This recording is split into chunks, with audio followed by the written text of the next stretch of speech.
The responses have not been great. That's okay.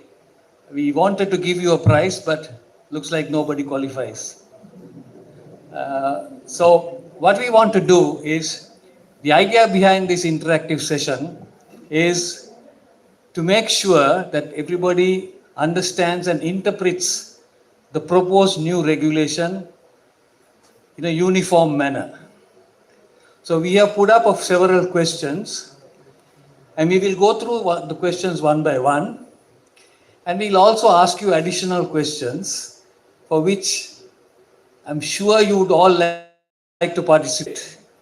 And also, if you have any questions or doubts and you want anything clarified, we have myself, Tom, and Vinoka and Lasit from the EDB who will be more than happy to answer your questions or clear your doubts.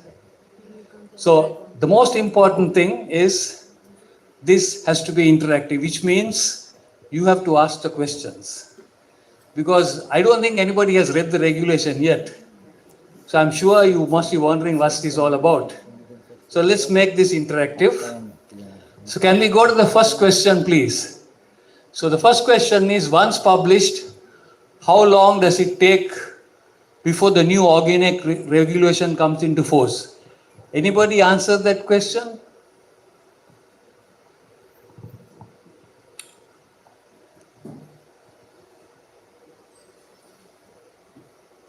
Nobody? Anybody likes to take a wild guess? I think we discussed that one of program, it should be 2 years or something like that. Am I correct? No, you can use the microphone. No, I was telling like I think one of program we had in terms of consultations for the develop the standard, we agreed upon 2 years. I don't know whether it's in implementation. Anybody else likes to take a go?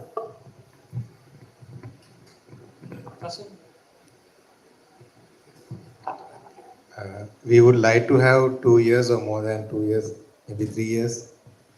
But okay. Anybody else?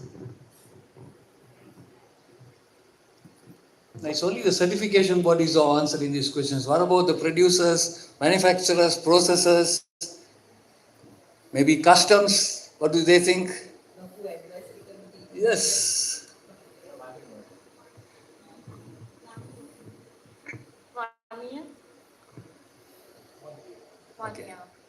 Okay, so let me add a supplementary question. Do you think 1 year is enough, or you think 1 year is not enough? Not enough. 1 year.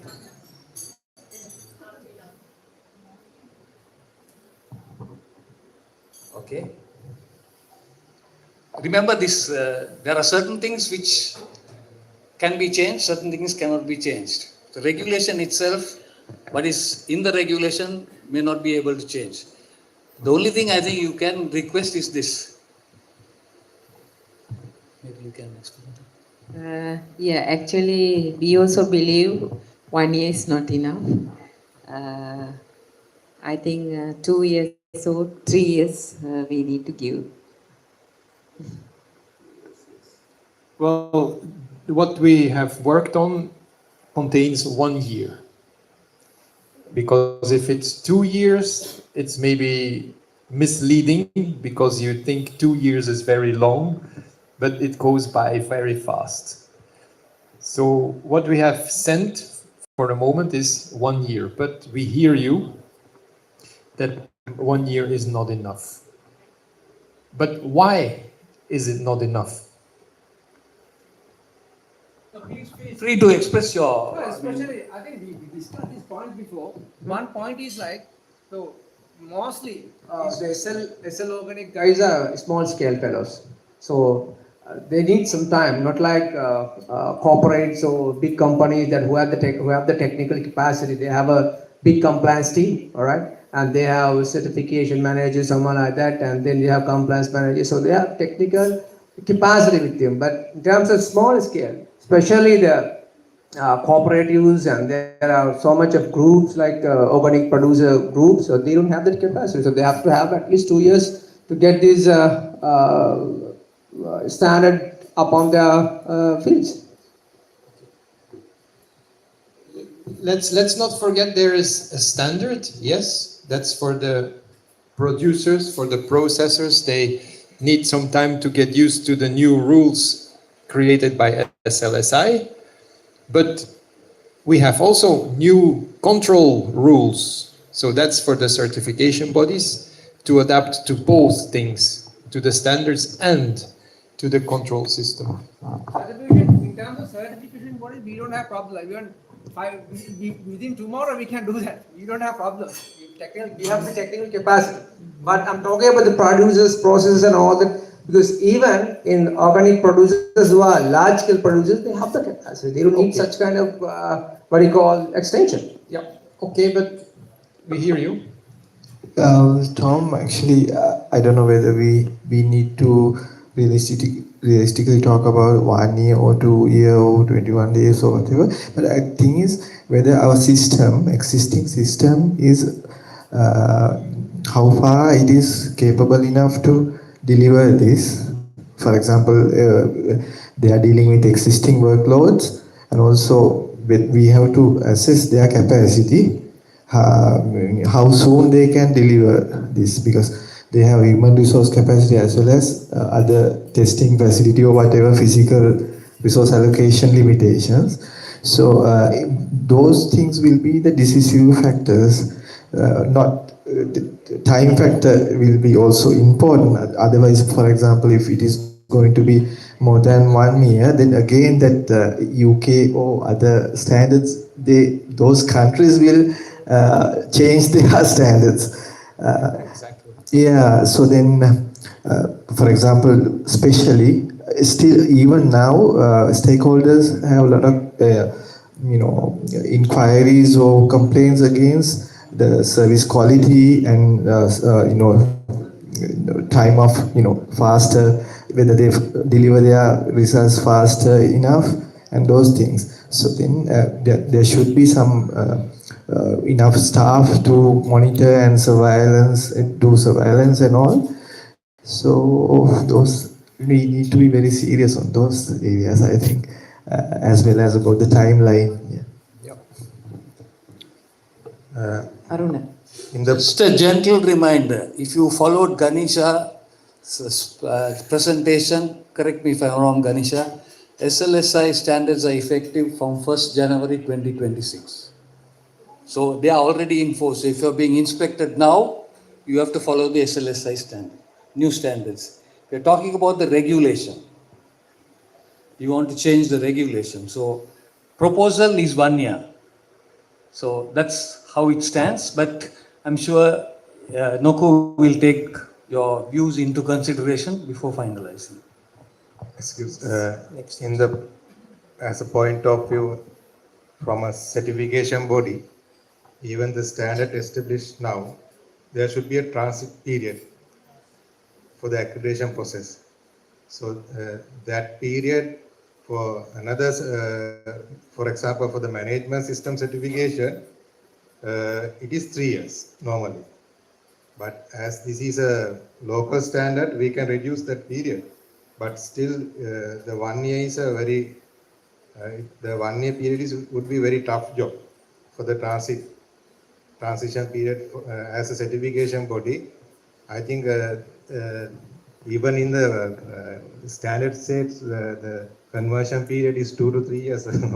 Why there is a lot of hurry? Point taken. So that's EDB Noko will take this into consideration. So can we move on to the next one? Yeah, Kasum. Yeah, sure. One comment. Again, as certification body, according to the regulation, that all the certified operators need to acquire new Sri Lankan organic regulation. So that it means that currently Sri Lanka that we have around 350 certified operators, companies. So that which having different certification cycles. So if we are going to enforce the new regulation with them, it will take quite a long time. So then maybe 2 years, maybe a little long, but at least we need a little more than 1 year. 18 months. At least, because otherwise that, it's a cycle, so then otherwise that it's a pretty workload, because that we know that what happened the implementation of new EU regulation, so that they gave accreditation very, very COVID rescued you. but again, that after application also, that it took long time to get recognition, and then also to meet deadline. It's a quite heavy workload. It's the same thing that we definitely need to face in this implementation also.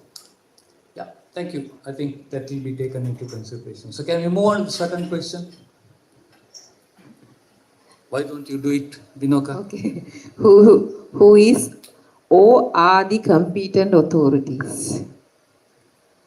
First one, EDB NOCO, main competent authority. Ministry of Health also shall be deemed as a competent authority, considering the matters of sales of organic products in internal market. And for local market, again, Consumer Affairs Authority, Ministry of Agriculture, Customs Authority. Those who, if your answer is 1, No, you were Raise up. told in the morning who the competent authorities are. So just to refresh your memory, or just to see whether you still remember. yes. So anybody marked all 5 or thinks all 5 should be?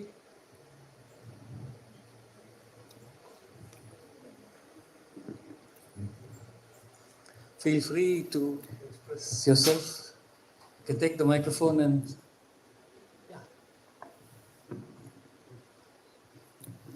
I think my perspective is 1 and 3. okay. Anybody else has a different answer or different line of thought? Ministry of Health.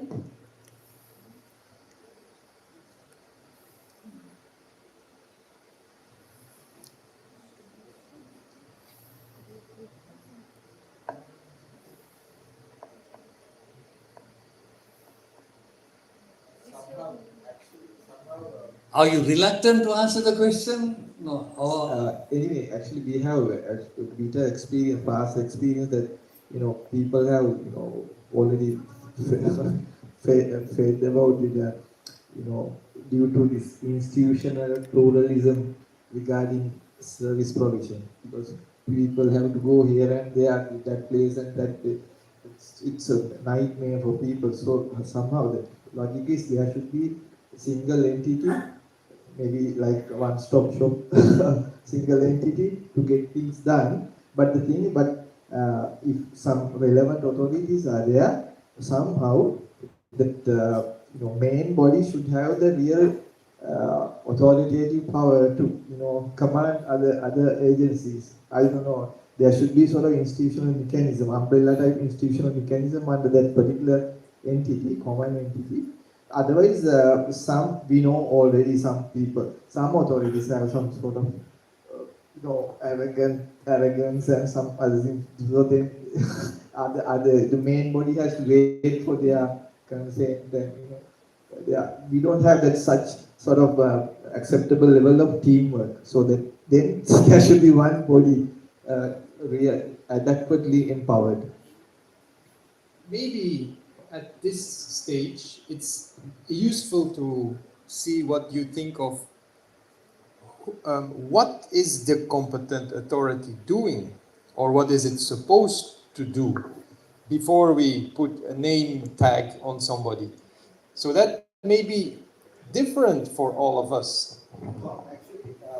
For example, we have to be careful, but the entity should have the real, it should be the entity always receive the real market signals.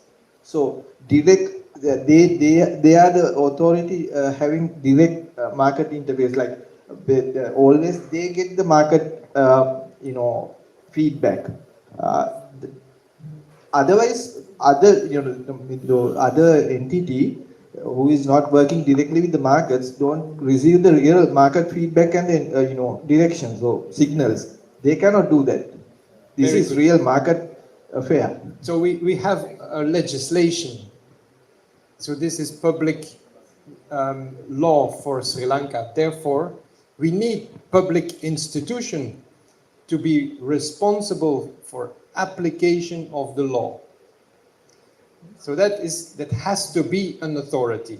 Therefore, the question is about authorities. But it's not only authority, there's also competent authority.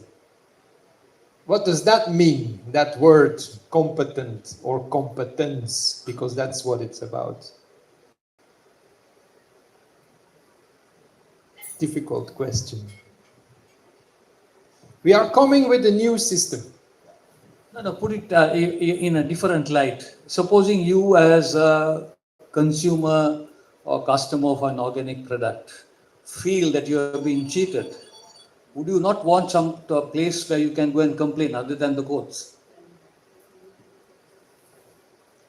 Like, for example, correct me if I'm wrong, if there's anybody from the health ministry. If I find a product, a cosmetic or a pharmaceutical product, which I feel is not proper, I mean, I have the right to complain to the Ministry of Health. So likewise, if you have a product in the market which you feel has not been produced and you know that somebody has been fiddling around, would you not want somebody or some authority to listen to your complaint and also investigate into it? What will happen if I'm starting a company next week and I'm going to sell organic rice on the local market? But I don't want to get involved with EDB and with the other certifiers. I'm just going to sell organic rice and that's it. But then I meet Raj on the street and he's doing the same thing. Who's going to stop me? Because I'm clearly not in line with the law. Who's going to stop me doing something out of the legislation? Who? The competent authority. Because the other certification bodies, they cannot touch me. I don't have any business with them. It's only the final responsible in Sri Lanka who can do this. Competent authority. Now, we are coming with a new system. You have food security. You have a lot of things in place. So what we are doing, we have to fight for our place, our people, our budget in the existing system. But it was mentioned already, Consumers Affairs Authority, they are the ones who are looking at what's going on the domestic market. So we are going to give part of the tasks for the control system for organic to them, because they are already familiar with the task. They have the people, they have the experience to do that. But they cannot do everything. And the other tasks are going to be allocated to EDB. Because in the existing Gazette text, they were also identified as the main competent authority. So instead of one, we will have two for the moment. But it's a very valuable comment, the one-stop shop idea, to go for that, to keep that in mind. But also don't forget, you have a system in Sri Lanka. We just have to fight our place to make sure that the rest can also function, that things are not double-checked or forgotten. Likewise, the other departments and ministries also have a complementary role to play in this whole system. Like the customs, for what is coming in, what is going out, they have a role to play. Ministry of Health, because if there are products which are not in line with the law, yes, they also have to play. But there has to be somebody responsible for coordinating all this. And therefore, the proposal is to have two. And one is the Export Development Board, or NOKU within the Export Development Board, and the other one is the Consumer Affairs Authority. Why the Consumer Affairs Authority? Because Export Development Board by law does not have the power to intervene in the local market. So you need somebody else to do it. And therefore, the proposal is Consumer Affairs Authority and EDB. Of course, you can have 4 or 5 even if you want. But for the time being, we stick to 2. Question in the back. Why don't you put the word regulatory instead of competent? Why don't we put regulatory instead of competent?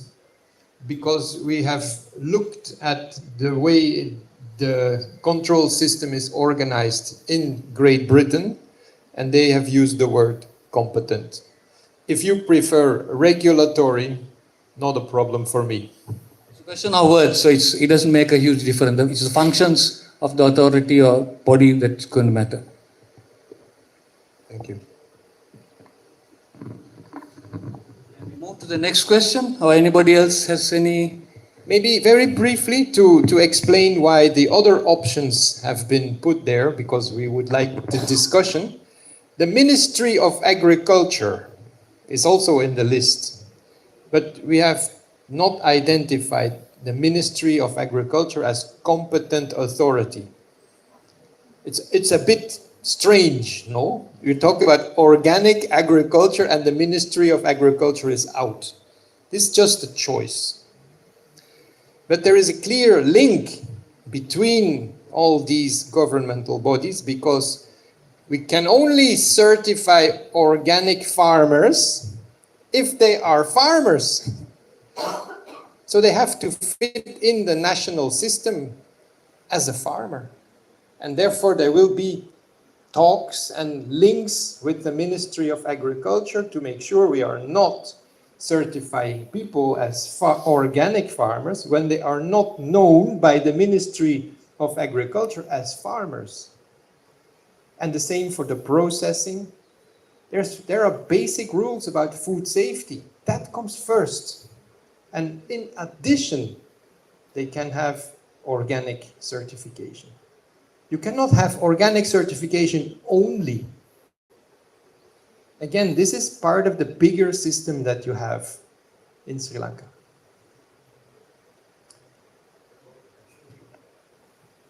We talk about that, coordination role. It should be clearly defined somewhere, because coordination should be real coordination role. For example, if some company or one actor in the market wants to work against, violation of something, it is not really he is working only for his behalf or his benefit for the whole system or the country. So then he cannot bear that cost. These authorities cannot always ask, no, you go there and do that, and you. So that then cost is borne by that particular. So we should not discourage them. Yeah. So that role should be played by someone who is responsible for coordination, all clearly defined. Yes, that's exactly the point. We have an entrance gate for organic in this new regulation, and the entrance gate will be registration at EDB for operators and for certifiers. Anybody else wants to say anything? Good. The next question is, a National Organic Control Unit, EDB NOCU, shall be established within the main competent authority to ensure implementation of the obligations as regards organic production standards, control and certification, labeling of organic products, import of organic products, export of organic products, the type of products protected by the regulation.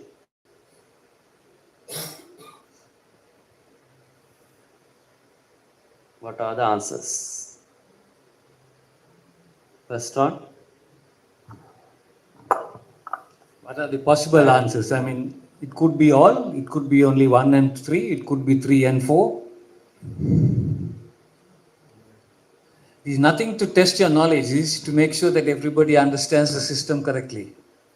So please feel free to express yourself.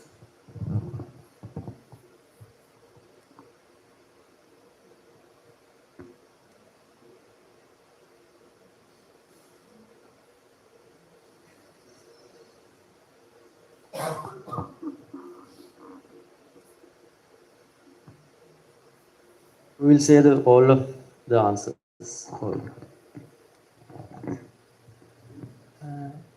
Answer 2 and 3.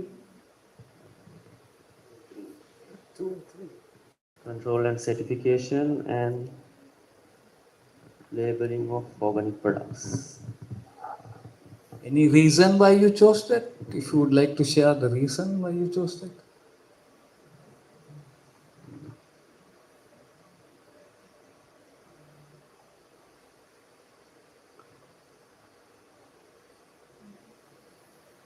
About the export of organic products, because the NOCO is under the Export Development Board.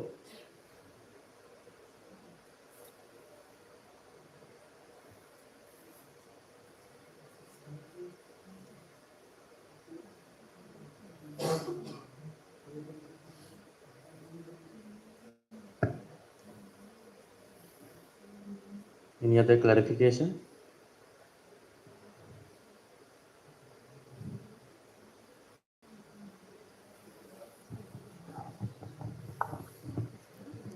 I think main body, EDB should have the control over everything, but EDB should know the real their existing capacity.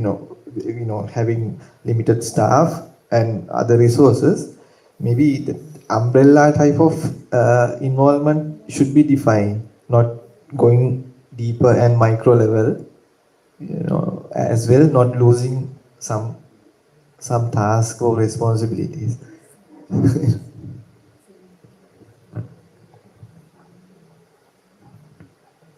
This is actually a very good point.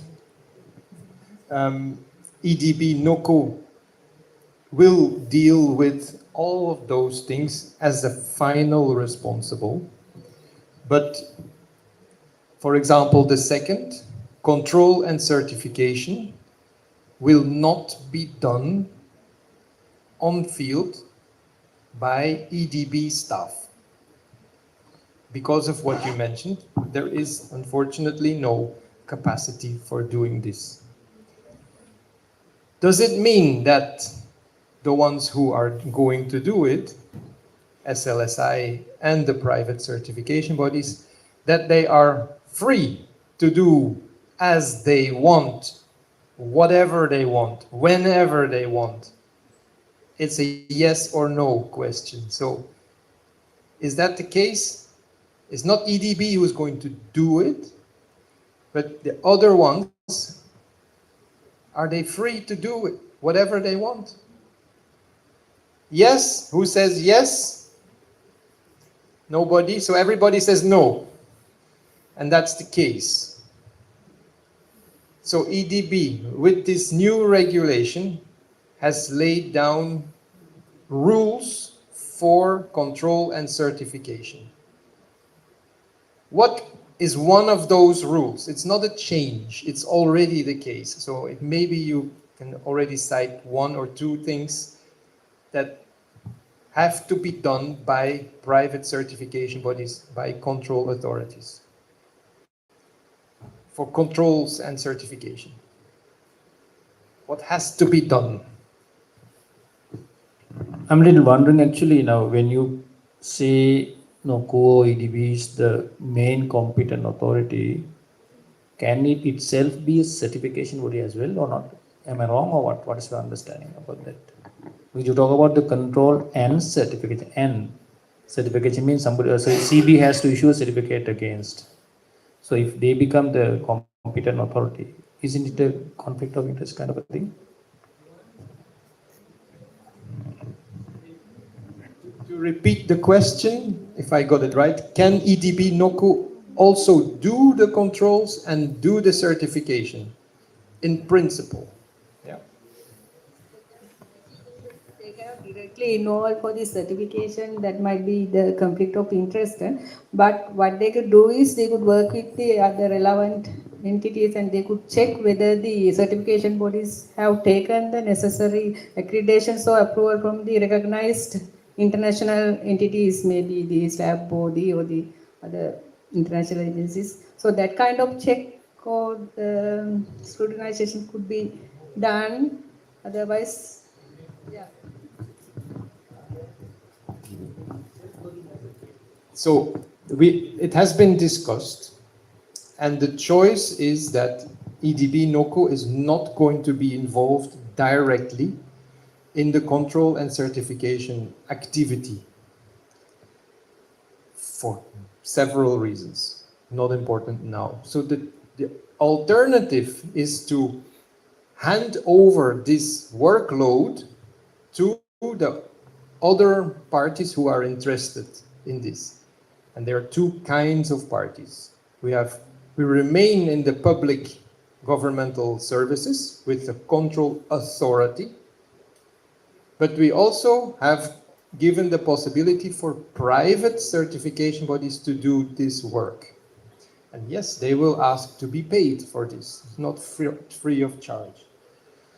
But the rules, what was my question actually, the first question, each operator who is placing organic products on the market, who's selling organic products in Sri Lanka, must be controlled at least once every calendar year. So this is a very simple example of what EDB is going to check with those who are doing the work. Please give me the list of all your clients and give me the date of the annual verification of compliance. So they're not free to do whatever they want. There are many rules they have to comply with. And we have gone further. The control regulation also contains, let's say, actions, measures to be taken by EDB when the certification bodies are not respecting the rules. So if they are doing only half of the clients a year, the annual verification of compliance, EDB can decide, you are out. We no longer allow you to do control and certification on our behalf. So this is very important to understand that the ones who are doing control and certification have to respect a framework. Annual verification of compliance is one example. But there can be many things, but I don't want to talk on my own too much here. The idea is that we learn how this system is going to work. As you said, that is there a list of regulatory things that the EDB is planning to do? Do they have any kind of list? Also, you said that annually we have to do this verification audit. So like that, okay. Are there any other? There are many others. Is it possible to share it with us right now? I will try, if that's okay with you. But before doing that, I should have said something else. So the system has foreseen that the private certification bodies and SLSI have to request the powers to do control and certification. So in fact, they have to apply. Yeah? They have to apply for the job. The application involves a questionnaire made by EDB, and it will contain many documents. So if you are applying to work under the new system, one thing that you have to explain to EDB is your risk-based approach. So you have to make a document how you deal with the different operators, how you're going to plan your controls in the year, because risk-based means time sensitivity. And they will approve risk-based approach, but many other things as well. If you plan to have 500 clients in Sri Lanka, you must have enough staff. You must have enough qualified staff. So you will have to present the list of inspectors as well. So that's the application. Once the application is approved, you will be recognized Yeah, you will be able to accept clients for organic certification. And EDB will make a list on its website with the names of the certification bodies that have been recognized for this job. And everybody can consult this website. If you go to the supermarket, you will see, there is Control Union on this organic product. Maybe they are on the list. Let's have a look. This transparency is very important. So that is getting into the system as a certifier. But once you're in, you can also be kicked out if you are not respecting the rules of the regulation. So to stay in the system, to stay recognized, for example, each year, the regulation foresees you have to submit an annual report. The annual report will list your clients, the dates of the inspections, the non-compliances that you have found, and if that's okay, you can continue. So we have step in and then a continuous monitoring by competent authority. Tom, I have a question right now. When I listen to your explanation regarding the role of NOCO EDB over the certification bodies, my question is, what is the role of SLAB accreditation? Right, a certification body has to be accredited by Sri Lanka Accreditation Board. Is it a must, or only NOCO's control over certification bodies is enough? Accreditation by SLAB is a requirement for a certification body. But for a control authority, it's voluntary, not mandatory. That is what the regulation says. If you want, I can read the relevant clause. The certification, the requirement, the certification body is accredited to the most recent version of ISO 17065, referring to the Sri Lanka Organic Production Standard, where the accreditation is not granted by SLAB, and the accreditation census, so it has to be by SLAB. That's the requirement. Right here, in this case, in terms of Why don't you use the microphone? Here and after, SLAB also want to comment. Yeah. Yeah, I think even I was having a casual conversation with SLAB also, just at the lunch break. Now it is applicable to SLSI also, being I think they need to have accreditation to offer SL organic certification. I don't know, as per the information I got from you guys, because they are the formulate of the standards, so they don't need to have SLAB accreditation for this one. Correct. So in that case, do they need to have to produce what Tom was talking about, risk analyses or whatever the reports and documents to NOCO?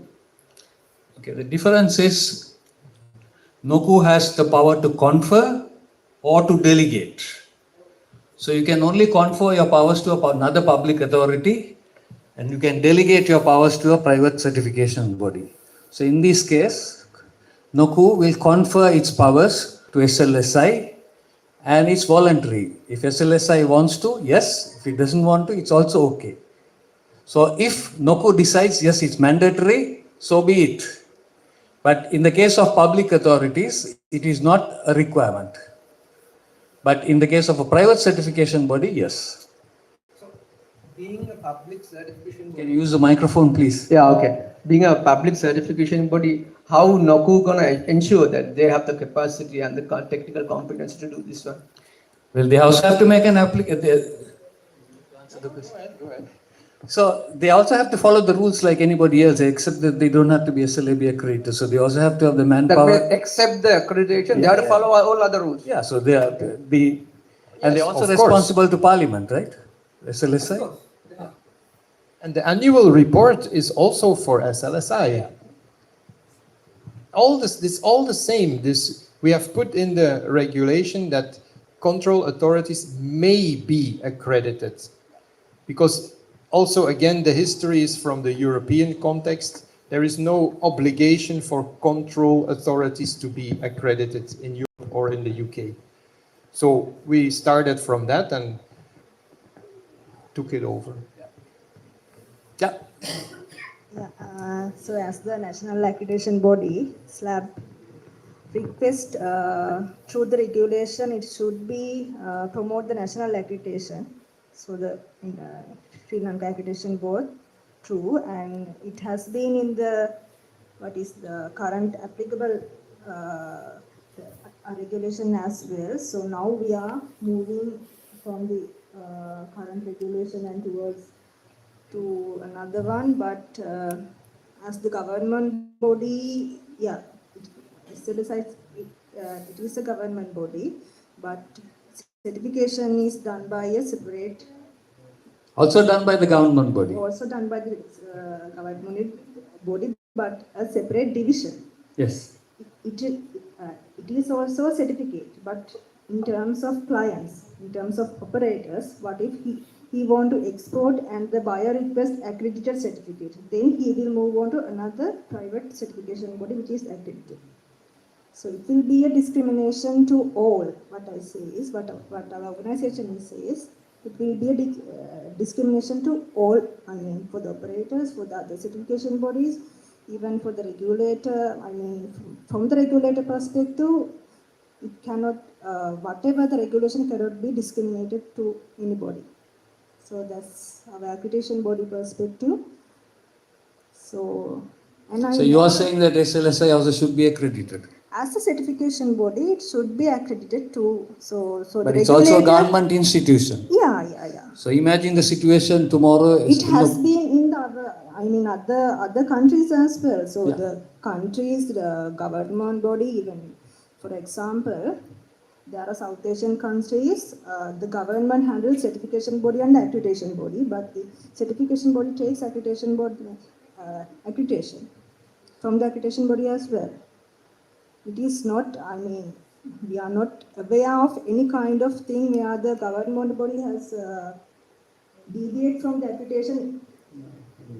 Even it will be a government body. I think I get your point here that it would be better if all the stakeholders of even the control for the operators, system I mean, how can they prove their certificate is accredited to buyers?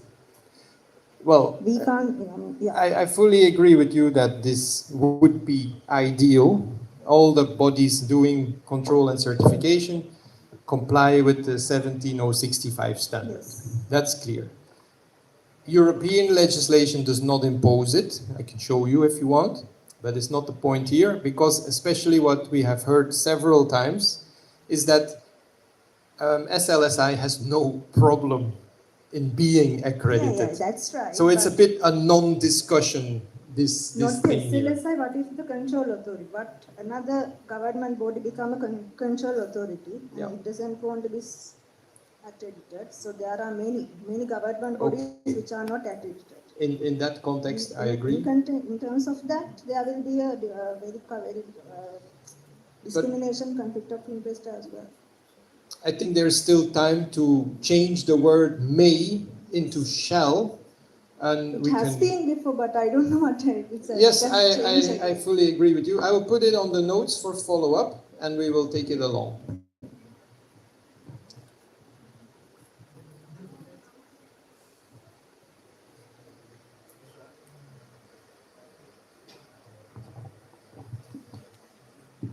What he says makes more sense. For example, regarding this national organic certification system, if EDB is going to delegate the responsibilities to private certification bodies, so then the work of in any time, within the timeline, work of the certification bodies sometimes has to be rechecked or tested out whether the accuracy or whatever.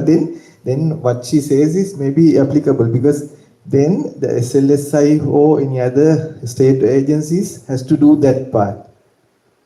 So then that state agency should have sort of accreditation which could be accepted by the some certification bodies because they have that accreditation, international, maybe international accreditation. So this, we are very technical now.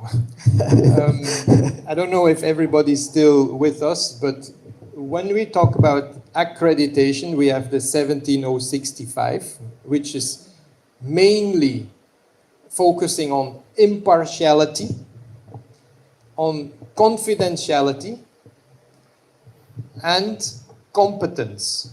This is what they are checking. But in our discussion here, it has to be in relation to the SLS 1324 standard.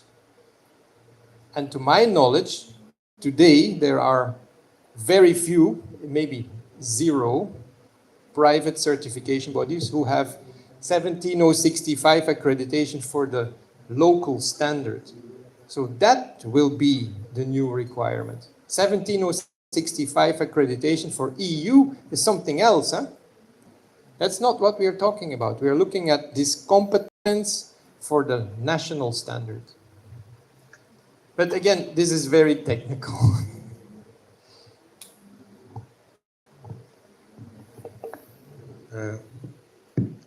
As we are talking about accreditation, for the CB, yes, it is, the accreditation is must. For the testing, the same, accreditation is must. But for the CB, it's from SLAB. So for the testing, what is the accreditation? We have to have Testing. Yes. Yes, yes. Product no. testing. This is 17025. So the accreditation should be from SLAB, or are you accepting any other accreditation? We have not specified this, so it has to be 17025 accredited. By whom? For now, we have not put any red lines. Then the CB, you are restricted to the SLAB. Whatever, as If long you as have a it's proposal, accredited. we'll like to hear it. No, my question is why the two different approach? Okay. Two differences. No. Why we are restricting also the SLS only to SLS, but for others, any accreditation. Well, technically, it's right because a very valid point. We will take that into consideration.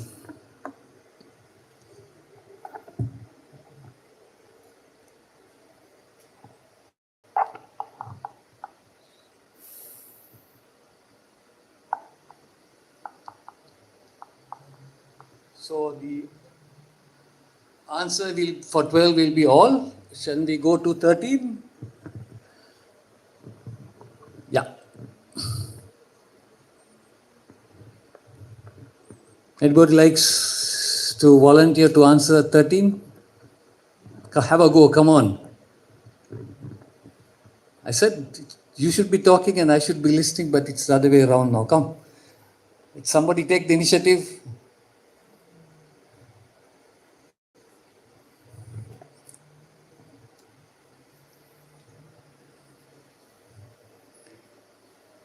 What about one? You think it's relevant or not relevant?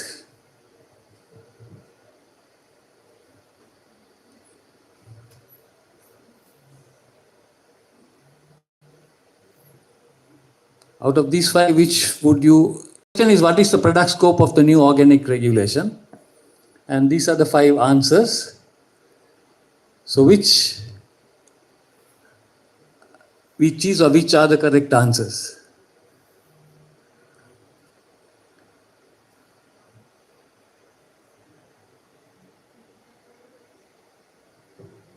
Go, Gayani, go. Have a go. I support that should be number 2 because in number 1 excluding seeds and other non-reproductive materials, those things are excluded in number 1. But if it is to be certified as organic, the planting material also should be certified organic as per the regulation. And I think fertilizer and the compost, there's a separate organic regulation. already, I suppose, yeah, so that's why I selected the second as an answer. Anybody with a different opinion? Somebody there at the back? I think that the first one might be the answer because it says that it should be since it's excluding. You're not audible. That first one is the answer. Okay. Anybody else? So we have first and second for the moment.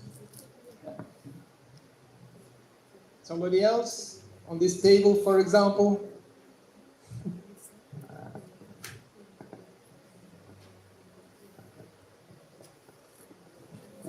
I think the second one because excluding the seeds and the other plant from the material, I think incorrect seeds are very good. Yeah, but you also need fertilizers, biocides, cleaning agents.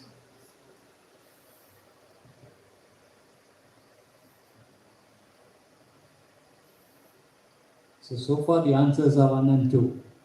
Anybody else thinks otherwise or more additions are required?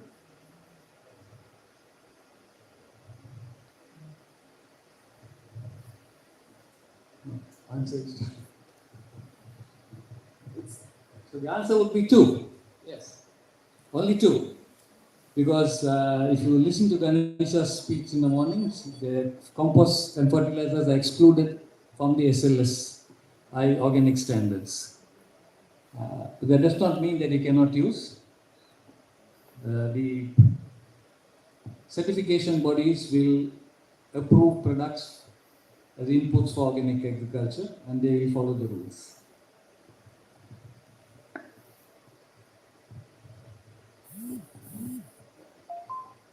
Any questions anybody has? Anybody wants to say anything?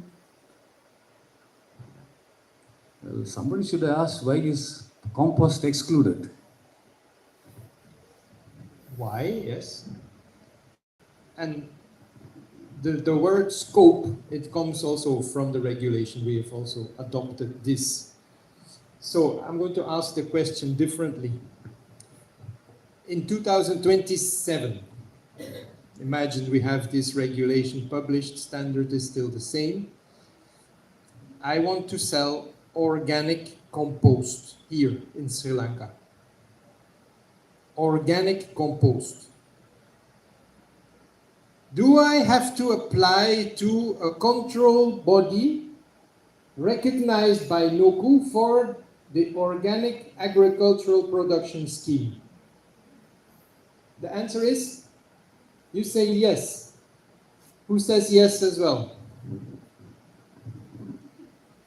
You're the only one in the room. So all the other ones say no. Okay? Because it's a yes or no question. Unfortunately, it's not right. It's because we have heard this morning that the SLS standard for organic production is no longer covering the fertilizers. The fertilizers can still be sold as organic on the market, but in that case they have to comply with the standard, the SLS standard for composting, for compost. And in that standard there is a section for labeling if it is organic. So it's another system.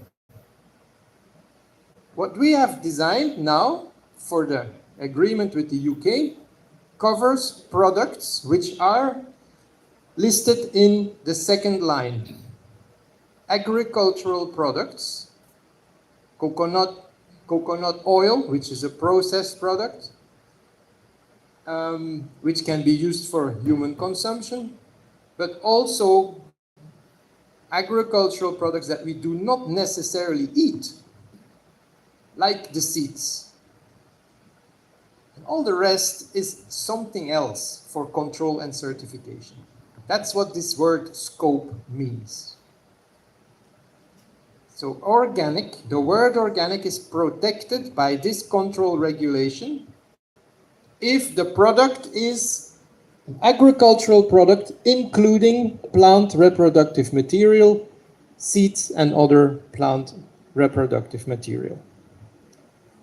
Like we said yesterday, if I'm producing sunflowers and I'm pressing my sunflower seeds into sunflower oil, and I want to use that oil for running my engine, then this organic fuel is out of this system. You don't need this certification the same way as for sunflower oil that you will eat. That's what scope means. There are things inside and there are things outside. So it's a very important question to know where you are with your products. Yeah, the standards also cover aquaculture, beekeeping, and mushroom production, also livestock. So it's not only restricted to to plant products, but also to aquaculture, beekeeping, and livestock.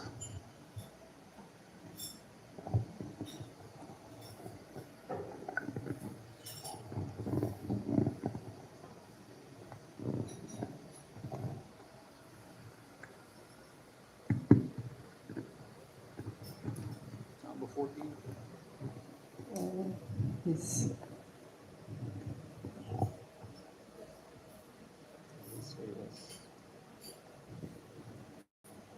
Question number 14. The term organics is protected by this regulation in the following cases of use: in the website, in an invoice, in the product name on label of the product in the supermarket, one side of the transport vehicle also indicating the name of the company, in the ingredient list of product in the supermarket, in a packing list accompanying product during transport, in a TV commercial. So what do you think?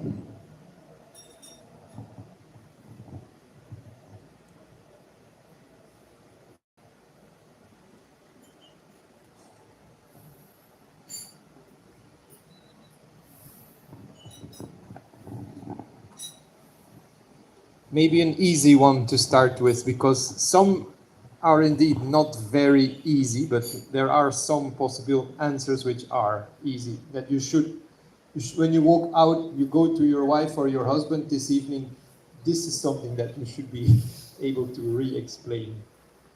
So the word organic for products in the scope from the previous question, when is it legally protected? One should really pop out. Come on.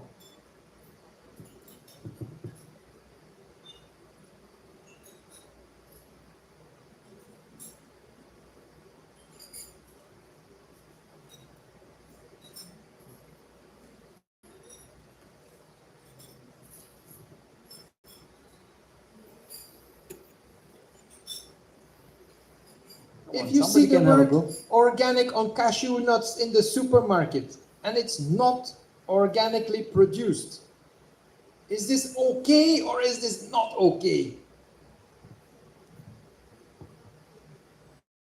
Think cashew nuts. Agricultural product, yes or no? Who says yes? Yes, cashew nuts, agricultural products. For human consumption, yes. So we are in the scope. Right? If the word organic is used in combination with that name, organic cashew nuts, what is this whole thing about? It should be organically produced. If not, we are misleading the consumer.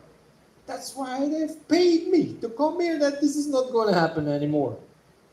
So we are clearly in the scope. And the third example, I'm in the supermarket, it's publicly available. If the word organic is used in combination with the product of the scope, clearly we are in the legal framework and the product has to comply. The content, but also the packaging. So if I'm packaging conventionally produced cashew nuts and I make a mistake and I put them in the label which says this is organic, is this okay? No, it's not okay. But the other way around, if I make a mistake and I've mistakenly used the packaging of conventional cashew nuts, but the inside is organic, is this a problem? Kasun says no. Who says no as well? That's completely okay, huh? Because you don't mislead the consumer this way. So I hope this clarifies for the third option. But is this where the regulation stops? Let's take the invoice. Okay, I'm producing the cashew nuts to Raj, and he's doing the drying and the salting and putting them in a nice plastic paper. So I'm growing, he's processing. I'm selling, bringing the products, and I make an invoice. If I put organic raw cashew nuts in my invoice, are we in the context of the regulation? Who says yes? Yes. Ganesha says yes also. Yes, because the invoice will stay in the bookkeeping. You will pay a price. This remains in the records. Certification body can check. You have sold 1,000 kilogram of cashew nuts. Did you also buy 1,000 kilogram of cashew nuts? Yes, I bought, but it's not indicated organic in the invoice. It's a big problem, huh? So again, if I put organic in the invoice, it has to be organic products. So yes, if it is used in the invoice, we are in the regulation context. What about the fourth one? On the side of the transport vehicle also indicating the name of the company. You think it's needs to be certified? The lorry? Is it misleading? Is it not misleading? This is the point. Say no. Not necessarily. If it is a farm where the pineapples are organic, but the chickens are not, then you might be in a suspicious situation if there is organic farm written on the vehicle that goes to the market. But if it's a completely organically managed farm, it's okay. So here we are a little bit in the gray area. Yeah, this is not directly related to a product or to a lot or a batch. And then we have to look at it case by case. Next one, in the ingredient list of a product in the supermarket. So supermarket, remember, products are all packaged. So is it okay to say in a product which has, say, 5 or 6 ingredients, 3 are organic and 3 are not, and still label it as organic? Is this okay or is this not okay? Well, if you listen to the presentation in the morning, I'm sure you could answer that question. Yes, please, go ahead. As you mentioned it earlier, it's straight up. It's straight up misleading. It's like you are saying, we have 5 ingredients which is organic and another 5 is inorganic. And if you plaster, let's say it's organic, straight up misleading. So if it is used in the ingredient list, it must really be as such. Yes. Yes. Thank you very much. That's the answer. So not only the name of the product, organic cashew nuts, but also all the ingredients used in that product must be indicated as organic and therefore be organic. Next one, in a packing list accompanying products during transport. Yes or no? Or optional? Is it protected?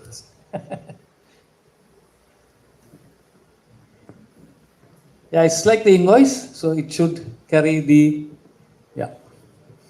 It TV would not commercial. make any sense if I'm shipping my products, they are organic, but on my packing list, it's not indicated organic. That has to be the same. It has to match. And it's comparable. Usually when they receive the products, the packing list goes into a binder, and a few days later, or the day itself, the invoice is coming, and you put it there as well, and everything is clearly matching with the products that have arrived, or with the products that have gone out. And the last one, in a TV commercial.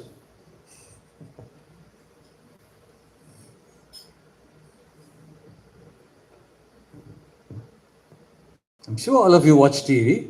What if somebody says, my cabbage, say advertises organic cabbage on TV saying organic but no certificate? What happens?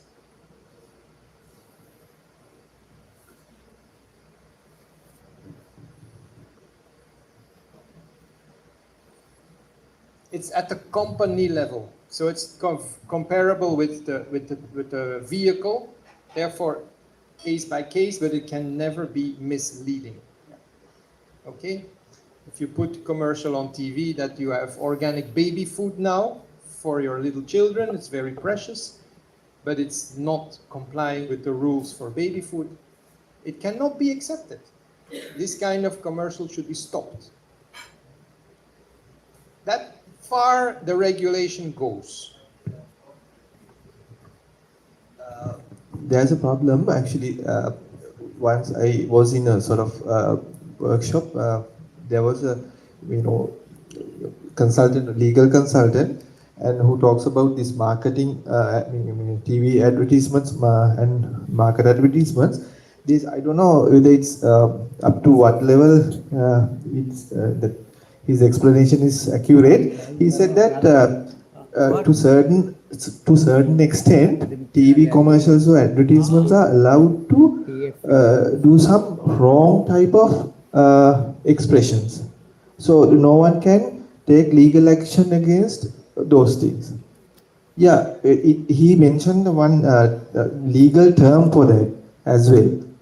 So actually, we asked why people cannot take legal action against them. For example, they show that they use natural, flowers and everything, but baby product or even natural things, but they are not really utilized. In that case, there's a problem as well. So then someone say this is organic in TV commercial. In that context, it is not acceptable. Also, again, thank you for this. It brings us really to fundamental things of this, what we are doing, because there is an article in this text which says use of the word organic in English, in Tamil, and in Sinhala. All three are protected by the law. So if somebody uses this in a context where it does not meet the requirements of the standard or the control and certification rules, it has to be stopped, especially in relation to a product. But what we are talking about now is the level of a company. Yeah, the TV commercial is for a company, usually. So there, it is also protected, and we have to stop it if it's not giving the correct information, if it is misleading the consumer. This is to illustrate how far the regulation goes to protect the final consumer, and not just the final consumer, also the other companies who are selling the same product, because they have no interest in unfair competition. So in the regulation, we have a word for labeling and advertisement. And the idea behind this question is, what's the difference between labeling and advertisement? So invoice, packing list, and the label on the product itself, here I think there's no discussion, right? But you have other things, the company name, The company name can be misleading too. But that's a case-by-case decision to allow this or not. I have one concern regarding the meaning of the word organic. So how do we differentiate the word organic relevant to agriculture, example organic and conventional, and the word organic in chemistry, chemically organic. So somebody can claim the product is not organic, but is chemically organic. I would go back to the scope of the products.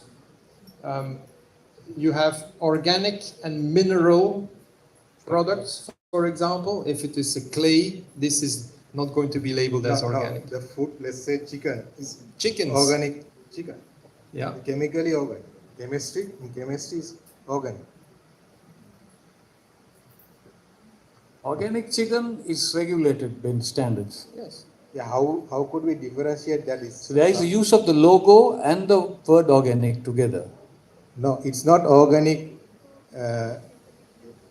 but somebody can use the term organic to mislead the consumer in the sense of that product is chemically organic.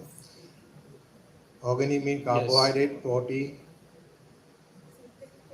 But we should not really go deep into that because we have a legislation which says the use of the word organic is protected, especially in relation to products in the scope. So if he says this is an organic chicken because it is made out of carbon, hydrogen, oxygen, and nitrogen, which are organic components of living things, then there should be no violation. Well, no. Simply no. Organic means in this country, in this context, organically produced in accordance with the standard and controlled and certified in accordance with the Gazette text. You don't like it? Go to court.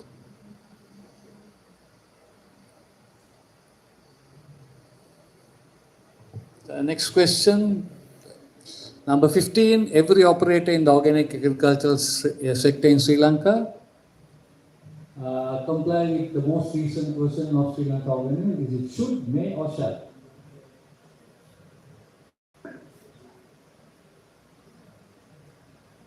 May? Anybody says may? May, it means it's an option. It's not an obligation. Is it that? Who says yes, may is the correct box to tick? Nobody, everybody's right. So two are left. Is it should? Who thinks should? Nobody, so everybody's right. It is shall.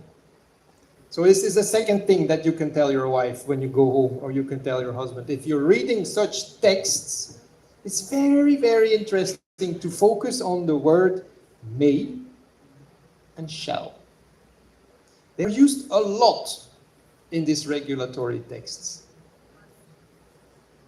And the law is to oblige things, to make sure things are happening. So in this context, the correct answer is shall. Every operator in the organic agricultural sector in Sri Lanka shall comply with the most recent version of the standard. It's his obligation. And it's the certification bodies to verify if that's the case. If it's not the case, then the products cannot go to the market as organic, to keep it simple. But it's a shall, it's an obligation. I can see a lot of people. Okay, we come to the last question. I'm sure all of you are relieved. So organic products that are produced in Sri Lanka and sold in the international and domestic market as organic shall comply with, please select one of the options below, of the organic regulation in the respective export market. Such products may bear the logo for organic production in Sri Lanka when such products leave Sri Lanka. Excuse. Before we go to that question, one concern after implementing this regulation. Is there any provision to enter into the organic certification business for the new certification body? Yes. Yes. But I don't see any rooms for the new certification body because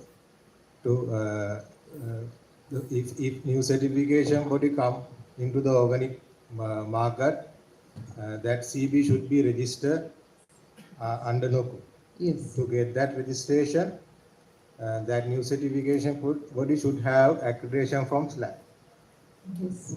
To get the accreditation from SLAB, that CB should perform the organic audits.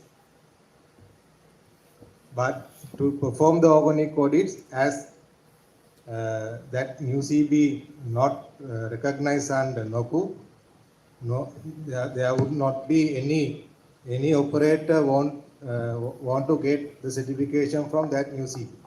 Yeah, actually, when we start this operation in 2018, none of the certification body not accredited as per Sri Lankan organic standard, and there are some few certification bodies. They issue organic certificate referring to Sri Lankan standard, and there are some problems we have identified.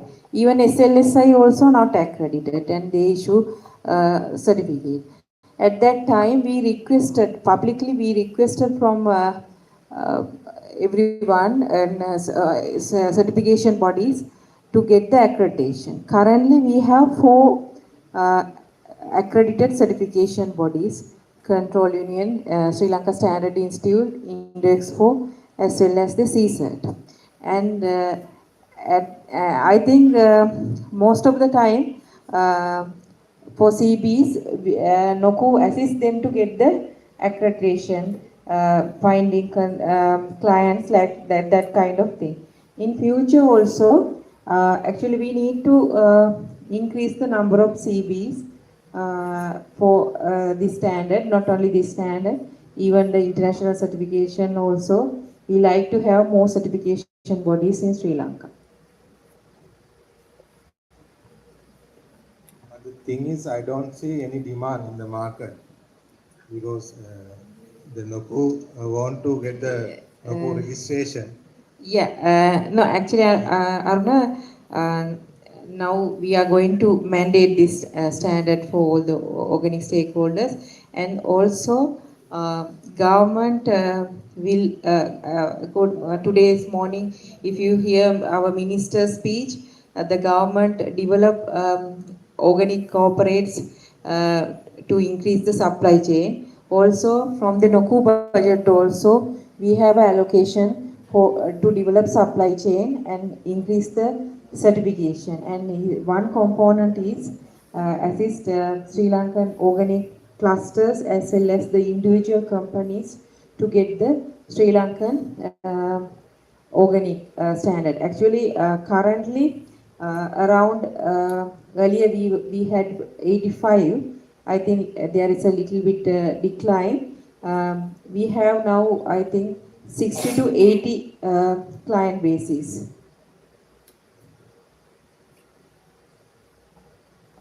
I know where your question is coming from. If you have not done one inspection, SLAB will not accredit you. Yeah, so that's something which you can sort out with SLAB, because for NOCU, I think you have to be SLAB accredited.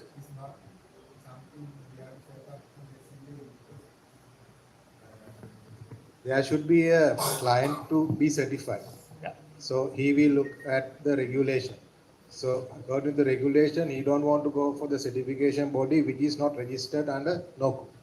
Yeah. So in future there will be a technical barrier for the access of new certification body in Sri Lankan organic market. No, this can be addressed. I mean, I'm sure it can be addressed. In this year, we got the approval for that assistance scheme. In that assistance scheme, we plan to the accredited certification body. Currently we are having 4. If you are giving assistance for 100 companies, divide it into 4 and give 25 to each certification bodies. We are not calling bids.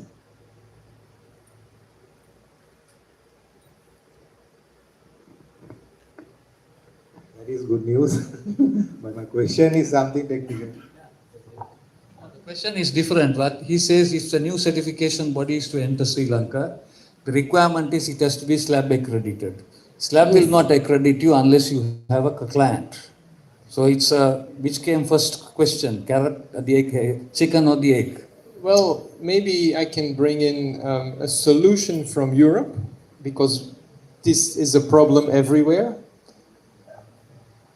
The solution offered is, let's say, invented by the French accreditation body, which gives like an accreditation, but a preliminary accreditation based on a documentary review. And this preliminary accreditation can be used to apply for recognition, and it could be, as an option, that EDB is giving a temporary recognition, puts you on the list for 1 year. And within that year, you have to look for clients. And if you don't have clients, your temporary recognition and your temporary accreditation melts down. But if you have, it is changed into a permanent, or let's say a 5-year cycle accreditation and an annual or a 5-year recognition. So the answer could be this: a temporary accreditation and a temporary recognition. Last question. Is the question clear? Because it's quite long. Maybe I can briefly summarize, because I think there is quite some interest here from Sri Lanka-based operators that want to export, that are exporting. What is this new system going to change for them? That's the bottom line. So this new system, the new standard, the new controls for those only exporting, do they have to comply with the labeling rules, with the production standard, with the control measures, with one of the three, two of the three, or all three? I hear from the room, all three. Who says all three? Unfortunately, it's not the right answer. So those who did say something else, what is not required if you export? Another, which of these is not mandatory for exports?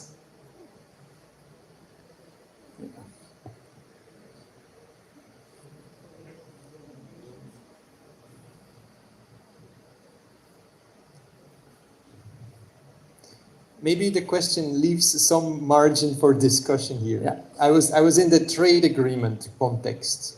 So imagine we have this trade agreement with UK. That means they recognize the SLS 1324 as equivalent to UK legislation. That means product is controlled and certified here according to SLS. But the UK consumer, he doesn't read Sinhala. So the labeling rules are always the labeling rules of market of destination. Okay? So the first is not applying, but the two other ones are, in the context of trade agreement, which we are supposed to facilitate. But maybe you had something else in mind. Yeah, I mean, according to the regulation, the primary objective of this regulation is that everybody in Sri Lanka must be certified according to Sri Lanka standards. That is the bottom line. So whether you are exporting or selling locally, you have to be certified. But if you are exporting, it is not mandatory to use the Sri Lankan organic logo. It is not mandatory, optional. If you want to use it, you can use it. But if you're selling in the local market, it becomes mandatory. So that's the difference. But the regulation already exists, but it's not implemented. So if in future, once this comes into effect, everybody has to first be certified according to the SLSI standards, and then you choose your country of destination and get yourself certified accordingly. Any clarification required? Questions? Challenges? I know there are many, but any questions on that?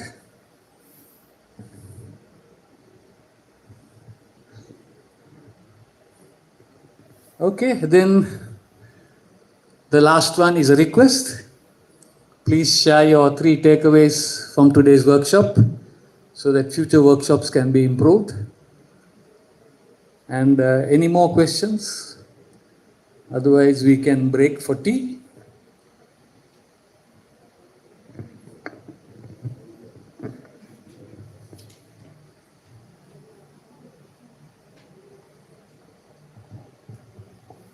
All right, I think we'll be hanging around a little bit longer, so questions can also be asked one-to-one. Thank you very much for this participation. I hope we did not make it even more complicated. I took some notes to clarify. Thank you very much. Thanks.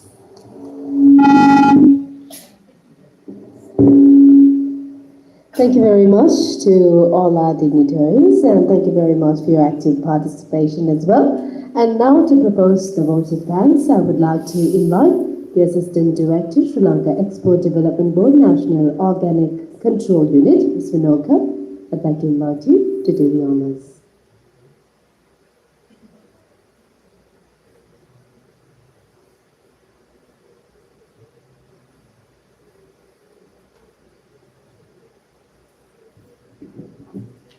I think today we have a very good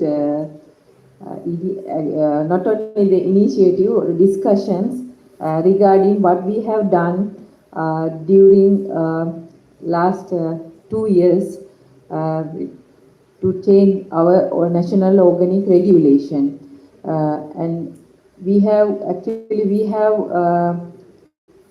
done most of the regulation part. We have had most of the new things to get the international recognition in line with GB organic regulation as well as the IFORM recognition. Parallel to our mission, SLSI also has done the very good job amending Sri Lankan organic standard SLS 1324 2018 and in line with the IFORM correct assessment results, and they already published the document, and we have sent the application to IFORM, and we are expected to get into the IFORM family standard as a IFORM family standard.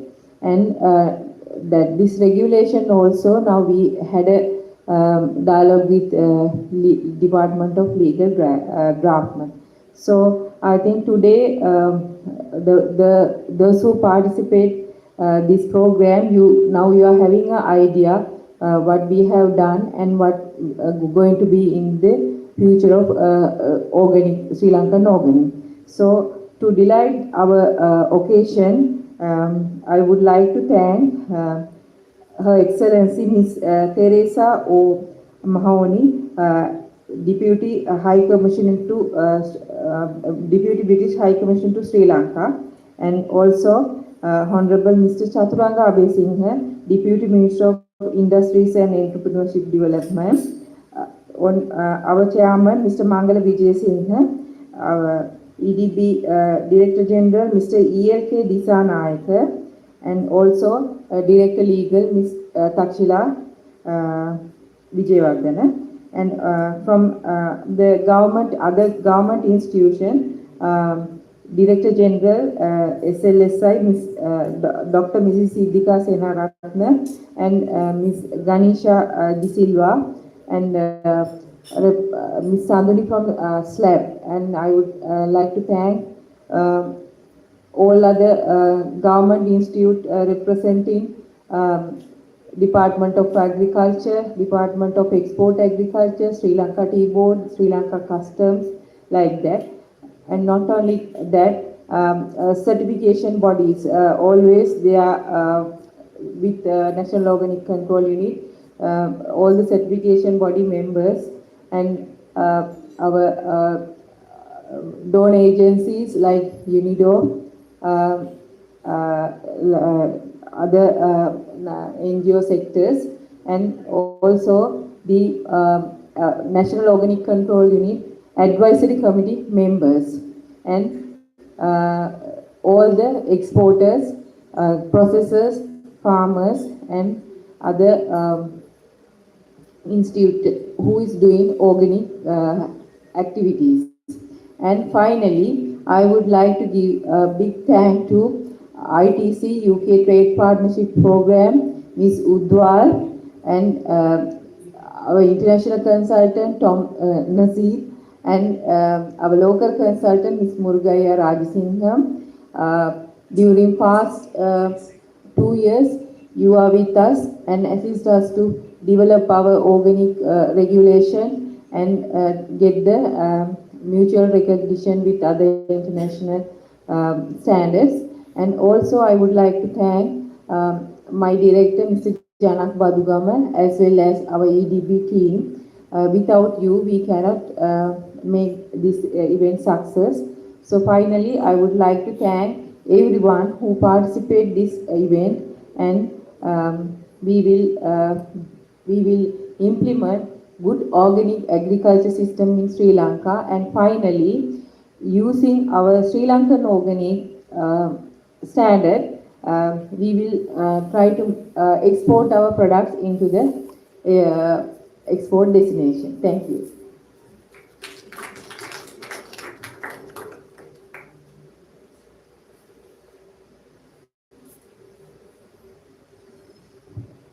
Thank you very much, Ms. Vinosha.